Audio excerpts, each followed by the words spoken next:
যদি এই সরকার ব্যর্থ হয়, মনে রাখবেন বাংলাদেশে কেউ বাস করতে পারবেন না, কেউ বাস করতে পারবেন না। এর চেয়ে সিনসিয়ার গভর্নমেন্ট, এর চেয়ে সিনসিয়ার প্রধানমন্ত্রী বাংলাদেশের ইতিহাসে আর আসবে না, ছিলও না।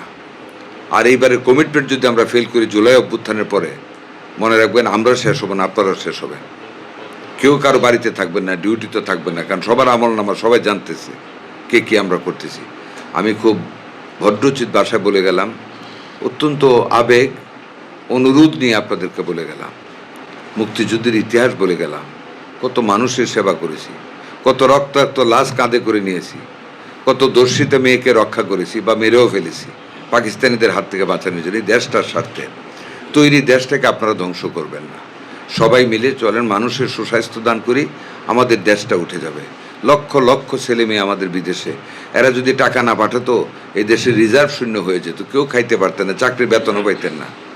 কাজে এইরকম সুঠাম সুন্দর স্বাস্থ্যের অধিকারী মানুষ আমাদেরকে তৈরি করতে হবে, তরুণ প্রজন্ম আমাদের তৈরি করতে হবে, সারা বিশ্বে ছড়িয়ে পড়বে, পরিচয় দিবে আমরা বাংলাদেশি।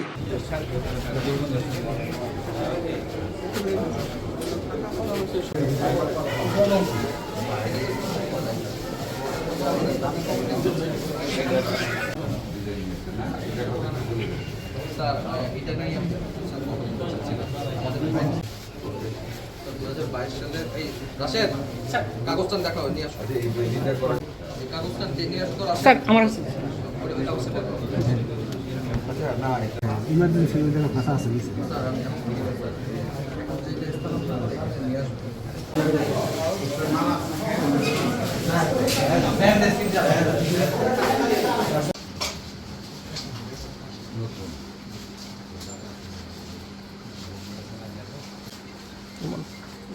আরে মো আচ্ছা এদিকে আসুন, স্যারের সাথে সাথে থাকুন, ঠিক আছে? একটু জায়গা দেন, একটু জায়গা দেন, প্রশ্ন করলে করতে হবে। এখানে এক্সপায়ার্ড কোনো মেডিসিন আছে না?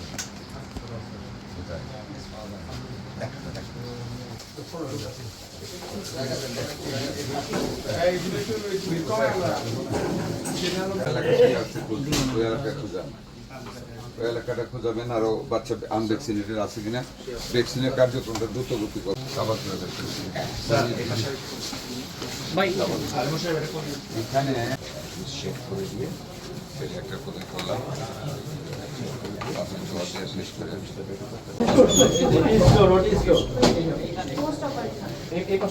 স্যার এটা খুঁজেছি স্যার, এটা এবং এক্সট্রা বলে যাই কিছু বলে এটা হয় মডার্ন এখানে আছে